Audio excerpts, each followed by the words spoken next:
He taught men how to cheat without getting caught. So I pretended to be the perfect wife, until the day I dropped a lunchbox and ended his entire career. Not long after, the doorbell rang. Ethan didn't rush to open it like he usually would. Instead, he called out, "Honey, can you get that?" Of course. Of course he made me answer the door for his little side project. I wiped my hands and opened it. There she was, Anna, dressed like she had walked out of some risque ad for shower gel. She shot Ethan a playful glare, then turned to me with fake sweetness dripping from her voice. "Hi, you must be Ethan's wife." Her words were polite, but her eyes weren't. They held challenge, mockery. Like she thought I had no clue what was going on. Like I was some dumb housewife who didn't know how to hold on to her man. For a brief second, I'd almost given her the benefit of the doubt. Thought maybe she was just another victim in Ethan's pattern of manipulation. But now, seeing her up close, watching how she practically marked her territory in front of me, I realized the truth. She wasn't a victim, she was his partner in crime. "I'm just in the middle of cooking," I said calmly. "If you need anything, Ethan's right here." She smiled sweetly. "Thanks, sis." I nearly rolled my eyes. She walked in like she owned the place. And Ethan? That spineless worm called out from the hallway, "Babe, I'm just gonna take care of some work stuff in my office for a bit, okay?" What he didn't know was that my phone, sitting quietly on the kitchen counter, was already recording. The camera was pointed straight toward the guest bathroom across the hallway from the kitchen. Every moan, every touch, every word would be captured. I turned my attention back to the pot on the stove. The soup smelled rich, herbal, delicious. I reached into the hidden pocket of my apron and pulled out a tiny ceramic bottle, shaped like a little gourd. Inside was a powdered blend I'd prepared with surgical precision. Back when I started food blogging, I took a side course in herbal medicine from an old Eastern doctor. He taught me all about ingredients that could weaken the body, slowly, silently, irreversibly. As the water bubbled, I sprinkled the powder in. It dissolved instantly, leaving no trace, no smell, no taste. Behind me, I could hear faint giggles, the creak of the floor, the sound of the bathroom door clicking shut. I didn't even need to look. Minutes later, Ethan stumbled out, wrapped in a towel, startled to find me standing in the kitchen, holding a large butcher knife. Bits of raw meat still clung to the blade. His face drained of color. He slipped, falling on his butt, trembling. "Babe, wait, it's not what it looks like." "Really?" I tilted my head, expression blank. "Explain it to me then." His eyes darted back and forth, sweat beaded on his forehead. I saw his gaze flick to my hand, the knife. I was just, it's a misunderstanding." I lowered the blade slightly. "I was cutting ribs for dinner. You just got out of the shower. I thought I'd ask if your coworker's staying for dinner." He blinked, confused. Then relief washed over his face. He laughed nervously, trying to get back on his feet. "Sure, yeah. She should stay. You're a great cook. She'll love your food." He reached to hug me, but the moment his eyes flicked to the knife again, he pulled back. Dinner that night was awkward, to say the least. Ethan barely touched his food, jumping every time I moved.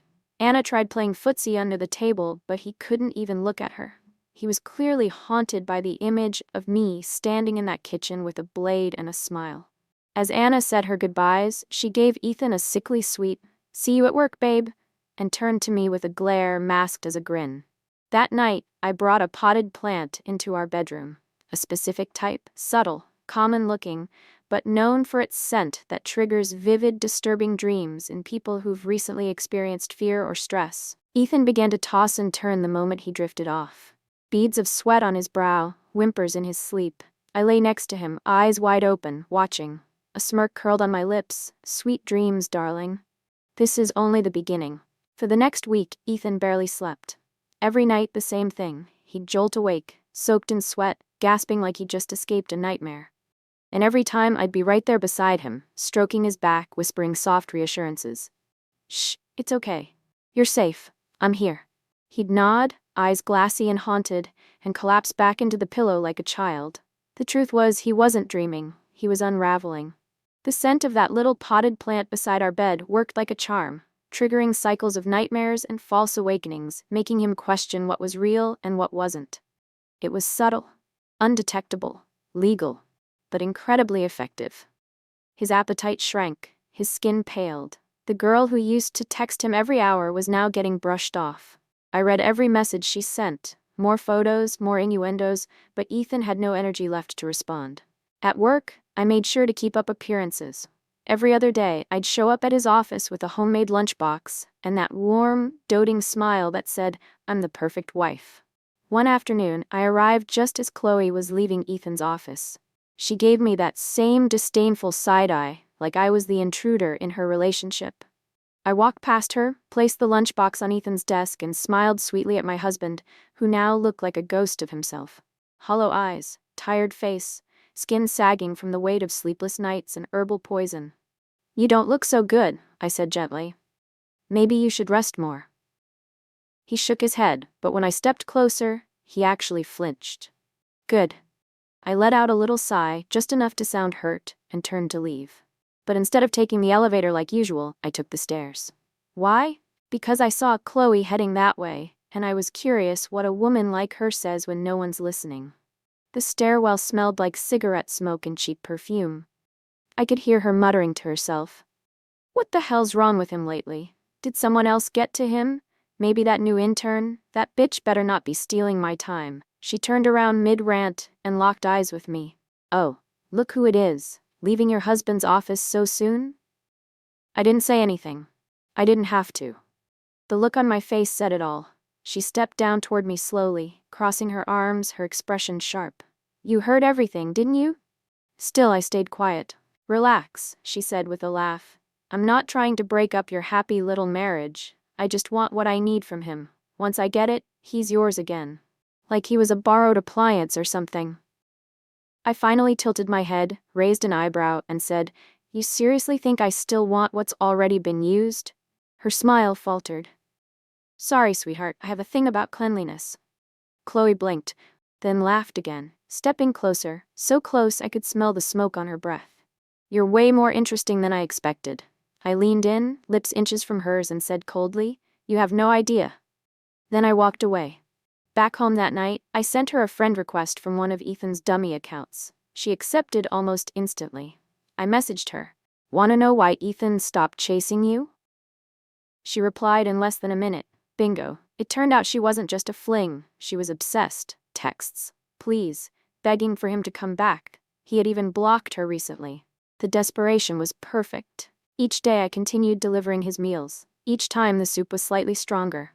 The ingredients calibrated precisely. Herbal incompatibilities, slowed metabolism, fatigue, nightmares, and slowly, inevitably, Ethan began to break.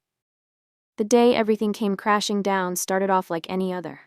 I walked into Ethan's office, carrying his usual lunchbox and a fresh thermos of that special herbal tonic. But the moment I stepped onto his floor, the air felt tense. I followed the noise and turned the corner. Chaos. Chloe was grabbing another young woman by the hair, screaming at the top of her lungs, her eyes wild and red. The girl was flailing, trying to get away, but Chloe was relentless. "You little tramp, you think he left me because of you? You think you're better than me?" It was break time. Everyone had stopped to watch. Some tried half-heartedly to intervene, but most were just filming with their phones, whispering to each other like this was better than reality TV. The other girl, clearly panicking, screamed back, "Maybe if you knew how to satisfy a man, he wouldn't have dropped you." I almost laughed. That line, I'd heard it before. From Chloe, actually. The irony was delicious. Eventually, security managed to pull them apart. Hair ripped out, clothes torn, screaming, cursing, claws out like wild animals. And me? I stood in the back, leaned against the wall, raised my voice just enough to cut through the chaos and said, "You know, if someone streamed this, it'd probably go viral in 10 minutes. That was all it took. Someone, God bless their messy heart, actually went live. The video shot up the trending charts in under an hour. 2 women fighting in a corporate office over a man who, up until recently, was posting in how to cheat on your wife forums? You bet people ate that up. And then the comments started rolling in. "Wait, is this the dude from those cheating posts? Isn't that the chick with the tattoo from the desk photo? No way. This is the guy who bragged about tricking his wife. Holy shit." People started digging, linking, comparing screenshots. Ethan's secret identity was no longer secret. His sleazy posts, the scandalous pictures, everything. out in the open, on full blast. Natalie messaged me, just told my husband about the brawl, also reminded him our company stock dropped 14% this week. He fainted, literally. I smiled. The live stream kept going, the comments got nastier, funnier, crueler. Wait, that's the dude they're fighting over? He looks like he hasn't slept in a year. Imagine getting in a catfight over Mr. Sleep-deprived with mommy issues. Plot twist. Neither of them are his wife. People debated who the wife was, who the mistress was, who the main mistress was. It was like watching hyenas fight over a soggy piece of meat. Then, out of nowhere, Chloe slipped past security and charged the other woman again, this time grabbing her blouse and tearing it open on camera. The entire chat exploded. A sharp-eyed viewer noticed a tiny tattoo near the woman's collarbone, one that matched a mark from the viral desk photo Ethan had posted weeks ago. And just like that, boom, confirmed, that's the girl from the cheating post. Ethan is Mr. Cheatmaster. Yo, this guy's cooked. Call his wife. I need her reaction, ASAP. And that's when I stepped in. I waited until the fight settled, until the audience peaked. Then I entered, slowly, quietly from the side hallway, holding Ethan's lunchbox. I accidentally dropped it to the floor, and the loud clang cut through everything. People turned. I blinked, let my eyes fill with tears, and whispered, "Ethan, is this true?" Silence. I looked broken, fragile, like my world had just shattered in real time. I don't understand all those posts, that girl, and this one. You're involved with both of them? Ethan stood frozen in the middle of it all, face pale, lips trembling. I didn't scream, didn't slap, didn't curse. I just let the silence do the work. And the livestream audience? They chose sides immediately. Protect the wife. Queen energy, she doesn't need him. Ethan's going straight to hell. I tilted my head, blinked away invisible tears, and added softly, "No wonder we couldn't get pregnant. I've been trying to heal you, while someone else was draining you." It was a perfect line, gentle, heartbreaking, and so damning. Ethan collapsed, literally. His knees gave out and he hit the floor. A second later, the live stream cut off, but it didn't matter, the internet never forgets. The live stream cut out right as Ethan collapsed. Security rushed in, someone called 911. People shouted over each other, but I didn't move. I just stood there, silent, wide-eyed, looking every bit like the betrayed wife who just had her entire world shattered on camera. When the paramedics arrived, they found Ethan semi-conscious, barely able to sit up. His pulse was weak, his breathing shallow. They strapped him onto the stretcher, and for the crowd still hanging around, I played the role perfectly. Tears. Shaking hands. Whispering his name like it still meant something to me. At the hospital, I kept up the act. I sat next to his bed, holding his hand, brushing the hair from his clammy forehead. Eventually he stirred. His voice was barely audible. You stayed?" I nodded. "You still love me?" My lips trembled. I didn't speak, just let the silence sit between us like a wall. What I didn't say was, "No, Ethan, I don't love you, but I love watching you fall." The doctors told me he had suffered a stress-induced episode. High blood pressure. Physical collapse. His body was weak, nutritionally depleted, dangerously sleep-deprived. All those sleepless nights, the herbal stews I'd made, the guilt he probably thought he imagined, it all came together. But they also said he'd live. That was fine. Living meant facing the consequences. In the days that followed, the story exploded. Not just Ethan's story, but everything. Chloe and the office scandal, Natalie's husband and the shady financials, my teary confession on livestream. It became a full-blown internet saga. Ethan's company put him on indefinite leave. He was too much of a liability, both mentally and PR-wise. The cheating forum he helped build? Shut down. His buddies? Ghosted him. No one wanted to be associated with that guy anymore. As for Ethan, he had to move back in with his parents. They were too embarrassed to speak to neighbors, so they told people he had burned out. Technically not a lie. Natalie didn't waste time. Her husband had tried to hold on to his board seat, but the company's reputation was tanking, and investors needed a face they could trust. Natalie gave them that. Calm, smart, controlled.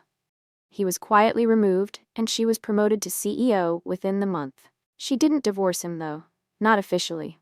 "You don't cut ties until you've emptied the vault," she told me over coffee one afternoon. And I had to admit, she was right. Chloe? Fired, blacklisted, and turned into a cautionary tale in HR training decks. She popped up on a few forums whining about being cancelled. I almost felt bad. Almost. As for me, I didn't give interviews, didn't write a tell-all. I just let the silence speak for itself. People called me strong, brave, saintly even, and maybe I was all those things. But mostly, I was done. Done trying to fix a marriage that wasn't real. Done making excuses for a man who didn't deserve me. Done playing small so someone else could feel big. Now I sleep through the night, I cook for myself, I smile without effort. One evening, Natalie and I met at our favorite cafe. We toasted with espresso martinis instead of tea. No revenge tour, she said. No drama. Just peace, I replied. She smirked. And maybe a little bit of legacy. We clinked glasses, because some women don't burn bridges, they build empires from the ashes.